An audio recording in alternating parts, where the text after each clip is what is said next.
ایک بہت بڑی خبر یہ سامنے آ رہی ہے کہ ایران بڑی تباہی سے بچا ہے۔ ایک بہت بڑا آپریشن ایران کے اندر ہی کیا گیا ہے۔ اس کی تفصیلات ایران کا سرکاری میڈیا کیا دے رہا ہے وہ آپ کے ساتھ شیئر کریں گے۔ اس کے علاوہ بات کریں گے ایران کے وزیر خارجہ عباس عراقچی کی پاکستان کے فیلڈ مارشل سید عاصم منیر اور پاکستان کے D G I S I Muhammad Asim Malik سے علل صبح تک یہ ملاقات جو ہے بتایا جا رہا ہے کہ یہ جاری رہی، اور اسحاق ڈار سے بھی ملاقاتیں کی ہیں اور امریکہ کے وفد کے آنے کی خبریں بھی سامنے ہیں۔ لیکن کیا ایران اور امریکہ براہ راست بیٹھیں گے؟ اس حوالے سے جو خبریں گردش کر رہی ہیں اس میں کیا حقیقت ہے؟ اور بڑی دلچسپ یہ خبر سامنے آ رہی ہے کہ کابل نے پاکستان کی شکایت لگائی ہے۔ کس کے ساتھ لگائی ہے، کس کو لگائی ہے اور کن الفاظ کے ساتھ لگائی ہے، ان تمام تر چیزوں کو آج کے اس ولاگ میں ایڈریس کریں گے۔ السلام علیکم، تاریخ ہے 25 اپریل 2026 اور میں ہوں رضا عباس۔ آپ سے درخواست کہ ویڈیو کو لائک اور چینل کو سبسکرائب ضرور کیجیے گا۔ سب سے پہلے ہم بات کر لیتے ہیں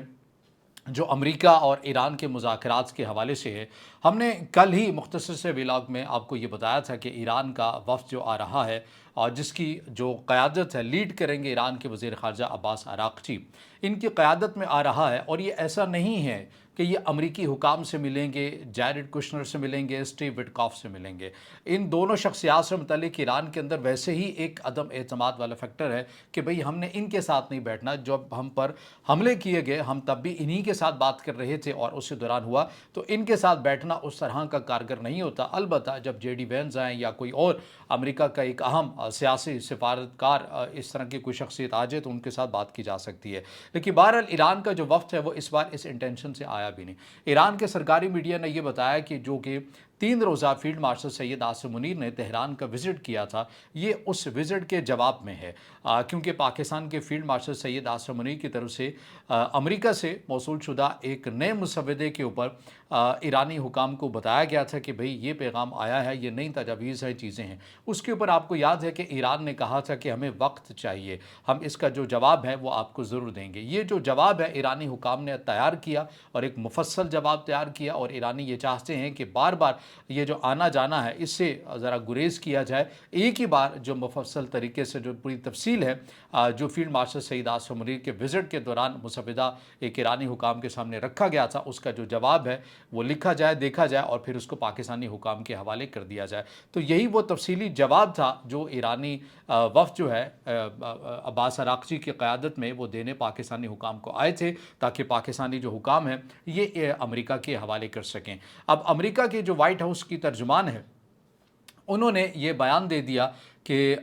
ایران نے ہم سے رابطہ کیا ہے اور ظاہر ہے وہ کوئی ایگریمنٹ چاہتے ہیں، لہٰذا ہمارا جو وفد ہے جیرڈ کشنر ہے، اسٹیو وٹکاف ہے، یہ پاکستان کے لیے روانہ ہوں گے، اور جو جے ڈی وینز ہیں جو امریکہ کی دیگر قیادت ہے یہ اسٹینڈ بائی رہے گی، اور جیسے ہی ایک بہت بڑی اگر ڈیولپمنٹ ہو جاتی ہے تو پھر یہ شخصیات بھی جائیں گی۔ اب اس قسم کی جو خبریں ہیں یہ اس لیے آپ کے سامنے آتی ہیں اور اس کی وجہ یہ کہ سامنے آتی ہے، حالانکہ ایران نے پہلے ہی اپنے وزٹ میں، یعنی کہ ارنا، اگر آپ ایران کا سرکاری میڈیا دیکھیں تو انہوں نے پہلے ہی کہہ دیا تھا کہ یہ جو وفد ہے یہ امریکی حکام کے ساتھ براہ راست بیٹھے گئے نہیں۔ تو جب بیٹھے گئے نہیں، ایران نے اس کی پہلے وضاحت کر دی، تو پھر امریکہ کی طرف سے ایسے بیانات کیوں سامنے آ رہے تھے؟ دیکھیے ایک پیٹرن آپ مسلسل دیکھ رہے ہیں امریکہ کے صدر ڈونلڈ ٹرمپ کی طرف سے، اور وہ یہ ہے کہ عالمی مارکیٹ کو اس کے اندر ایک توازن برقرار رکھنے کے لیے بہت سی پازیٹیو جو ٹویٹس ہیں، پوسٹ ہیں، بیانات ہیں وہ دیے جا رہے ہیں، تاکہ جو آئل مارکیٹ ہے ان کے اندر کوئی بے چینی، ہیجان والی کیفیت یا اتار چڑھاؤ جو ہے وہ نہ آئے، بلکہ ایک سٹیبل رہیں۔ جب سے آپ نئے ہرمز پر ایرانی حکام نے کنٹرول سنبھالا ہے یا پھر امریکہ کی طرف سے نیول بلاکڈ کیا گیا ایران کا، اس کے بعد سے آپ تب سے دیکھ رہے ہیں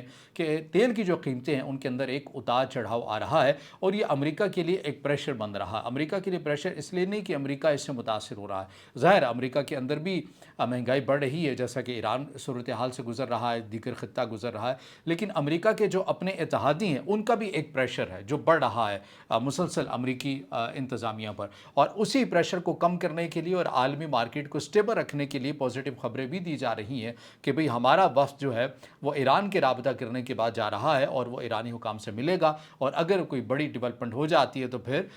جے ڈی وینز بھی جائیں گے اور پھر ایک حتمی جو معاہدہ ہے وہ ہو سکتا ہے۔ تو لہٰذا ایران کی طرف سے بار بار ان باتوں کی تردید کی گئی، اور ایران کی وزارت خارجہ کے ترجمان اسماعیل بقائی جو کہ خود بھی اس وفد کے ساتھ آئے، اور انہوں نے بھی جب تصویر جاری کی فیلڈ مارشل سید عاصم منیر کی، ایرانی وزیر خارجہ عباس عراقچی کی، اسحاق ڈار کے ساتھ ملاقات کی، تو اس میں انہوں نے اپنی پوسٹ کے اندر پھر واضح کیا کہ ہمارا کوئی ایسا ارادہ نہیں ہے کہ ہم امریکی حکام سے ملیں گے۔ اب خبریں یہ ہیں کہ امریکی حکام نے پاکستان میں پہنچنا ہے، لیکن اس سے پہلے ہی شام میں ہی، یعنی کہ آج شام میں ہی ایرانی جو حکام ہیں یہ واپس چلے جائیں گے، کیونکہ انہوں نے عمان میں جانا ہے اور اس کے بعد رشیا میں جانا ہے۔ تو اب یہ مفصل ایک جواب جو ہے جو ایرانی لے کر آئے ہیں، اب انہوں نے پاکستان کی قیادت کو دے دیا ہے، اور یہ بڑی ایک اہم ملاقات تھی۔ اس کو اب ملاقات کی ظاہر ہے میں یہ دعویٰ تو نہیں کر سکتا دیگر ویوز لینے والے یوٹیوبرز کی طرح کہ میری کوئی چڑیا اندر تھی تو وہ مجھے اندر کی خبر، اتنی سینسٹیو ملاقات کی خبر جو ہے وہ میرے تک لے آئی ہے، لیکن بہرحال آنے والے دنوں کے اندر مزید واضح ہو جائے گا کہ ایرانی کیا پیغام لے کر آئے تھے۔ اور یہ ملاقات جو ہے تقریباً رات 12 کے قریب جو ہے یہ شروع ہوتی ہے، یہ تقریباً 1 بجے تک، اور اس سے متعلق یہ بتایا جا رہا ہے کہ 4 ساڑھے 4 یا 4:45 تک تقریباً یہ ملاقات جاری رہی ہے۔ اسحاق ڈار سے الگ بھی ملاقات ہوئی ہے، اور فیلڈ مارشل سعید عاصم منیر اور ڈی جے ISI محمد عاصم ملک سے بھی ایرانی وفد کی ملاقات ہوئی ہے۔ تو بڑی تفصیل کے ساتھ ایرانی حکام نے یہ جو پیغام ہے یہ پہنچایا ہے، اور ممکن ہے کہ جب تک آپ کو یہ ویڈیو ملے یہ خبر بھی سامنے آ جائے کہ ایرانی وفد کی وزیر اعظم پاکستان سے بھی ملاقات ہوئی ہے۔ ایک تو یہ چیز ہے جو میں نے آپ کے سامنے رکھنی ہے۔ اب اس کے ساتھ ساتھ جو اس بات کے اوپر آ جاتے ہیں کہ جو ایران کی طرف سے ایک بہت بڑا آپریشن کیا گیا ہے، اس کی تفصیلات تسنیم نیوز ایجنسی، ایران کے سرکاری میڈیا، اور بالخصوص IRGC جو ایران کی سپاہ ہے، ایران کی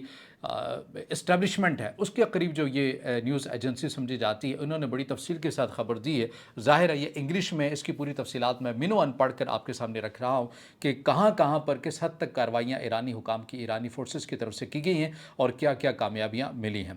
اچھا، تسنیم نیوز ایجنسی کے مطابق IRGC کی انٹیلیجنس تنظیم نے ایران کے مغربی صوبوں میں نظام مخالف گروہوں سے وابستہ کئی ٹیمز کو ختم کر دیا ہے۔ بیان کے مطابق یہ ٹیمز امریکہ اور اسرائیل کی حمایت سے دشمن کی فوجی کارروائی کے لیے راہ ہموار کر رہی تھیں، اور ایران کی فورسز کے مطابق تسنیم نیوز ایجنسی نے بھی یہ اعلان کیا ہے کہ کردستان اور کرمانشاہ کے صوبوں میں آپریشنز کے لیے ایک سلسلے کے ذریعے نظام دشمن گروہوں سے وابستہ ٹیمز کی نشاندہی کر کے انہیں بے اثر کیا گیا۔ یعنی ایران کی فورسز کو یہ اطلاع ملی کہ کردستان میں اور کرمانشاہ میں کچھ ایسے منظم گروہ یا کالعدم مسلح جتھے ایکٹیو ہو رہے ہیں جو کہ راہ ہموار کر رہے ہیں زمینی آپریشن کے لیے، ان کے سلیپر سیلز ایکٹیو ہو گئے ہیں، اور جیسے یہ اطلاع ایران کی فورسز کو ملی اور انہوں نے جا کر وہاں پر کارروائی کی۔ آگے مزید بھی خبر ہے، پوری خبر ہے، بہت سی جگہوں کے اوپر یہ آپریشن کیا گئے ہیں۔ بیان میں کہا گیا کہ امریکہ اور ممکنہ طور کے اوپر اسرائیلی حکومت کے تعاون سے یہ گروہ ایران کی مغربی سرحدوں سے دشمن کے فوجی حملوں کا راستہ صاف کرنے کی کوششیں کر رہے تھے۔ یہ ایرانی فورسز ایسا دعویٰ کر رہے ہیں۔ صوبہ کردستان میں IRGC انٹیلیجنس نے پیچیدہ انٹیلیجنس آپریشنز کی اطلاع دی ہے، جس کے نتیجے میں کرد علیحدگی پسند گروہوں کے کئی تنظیمی جو سیلز ہیں انہیں ختم کر دیا گیا ہے۔ اس کارروائی میں 11 افراد کو گرفتار کیا گیا اور 1 مارا گیا، اور 8 RPG لانچر سمیت 2000 سے زائد گولہ بارود بھی برآمد کیا گیا۔ مزید برآں اندرون ملک سرگرم نظام مخالف گروہوں سے وابستہ 73 افراد کو گرفتار کیا گیا۔ سمگلنگ کی ایک اور ٹیم کو بھی ختم کیا گیا، جس سے 10 AK-47 رائفلز اور مختلف قسم کے جو ہتھیار ہیں، گولہ بارود ہیں اور سیٹلائٹ انٹرنیٹ ڈیوائسز ہیں، نقشے ہیں، یہ قبضے میں لیے گئے۔ صوبہ کرمانشاہ میں IRGC انٹیلیجنس نے بتایا کہ خفیہ کارروائیوں کے نتیجے میں نظام مخالف گروہوں سے وابستہ 155 افراد کی نشاندہی اور گرفتاری عمل میں آئی ہے۔ ان میں سے 144 افراد کو غیر قانونی اسلحے کی تجارت کے سلسلے میں حراست میں لیا گیا۔ تنظیم نے اسرائیلی حکومت کے موساد سے وابستہ 4 جاسوسوں کی گرفتاری کا بھی اشارہ دیا۔ ایران کی طرف سے دعویٰ بھی کیا گیا۔ اسرائیل کی طرف سے بھی اس معاملے کے اوپر کوئی جو بیان ہے وہ سامنے نہیں آیا، اور نہ ہی امریکہ کی طرف سے نہ تردید اور نہ تائید اس حوالے سے آئی ہے۔ جو ایران کی سرکاری نیوز ایجنسی تسنیم بتا رہی ہے کہ انہوں نے اپنے کرمانشاہ اور کردستان والے علاقوں میں یہ بڑی کارروائی کی ہے، اور ایرانی فورسز یہ دعویٰ کر رہی ہیں کہ ان کے جو تانے بانے ہیں یہ مل رہے تھے امریکہ اور اسرائیل کے ساتھ، جبکہ اسرائیل اور امریکہ کی طرف سے ابھی تک اس معاملے کے اوپر کوئی کمنٹ ہمارے سامنے نہیں ہے جو ہم آپ کے سامنے رکھیں۔ تو یہ تمام تر وہ ڈیٹیلز ہیں، چیزیں جو میں نے آپ کے سامنے رکھی ہیں ایران سے متعلق۔ اب آ جائیے ایک اور بڑی انٹرسٹنگ خبر کے اوپر۔ آپ کو پتہ ہے کہ ہم پچھلے 2 سے 3 دن سے بڑی تفصیل کے ساتھ آپ کو نئی راہداریوں کے حوالے سے بات کریں۔ ایسا نہیں ہے کہ یہ راہداریوں کو ابھی ایجاد ہوئی ہیں، رستے تو پہلے سے موجود تھے، لیکن انہیں نئے انداز میں بنایا گیا، ان کو فعال کیا گیا اور اب ان کا استعمال کیا جا رہا ہے۔ پہلے ایران نے متبادل دیا افغانستان کا، پاکستان کو کیا وسیع ایشیائی مارکیٹس کے ساتھ کنیکٹ ہو جائیں اور وسیع ایشیائی ممالک کے ساتھ آپ تجارت کریں، اور وہ آپ کے ساتھ کریں اور آپ ان کے ساتھ کریں۔ اور اسی طرح پھر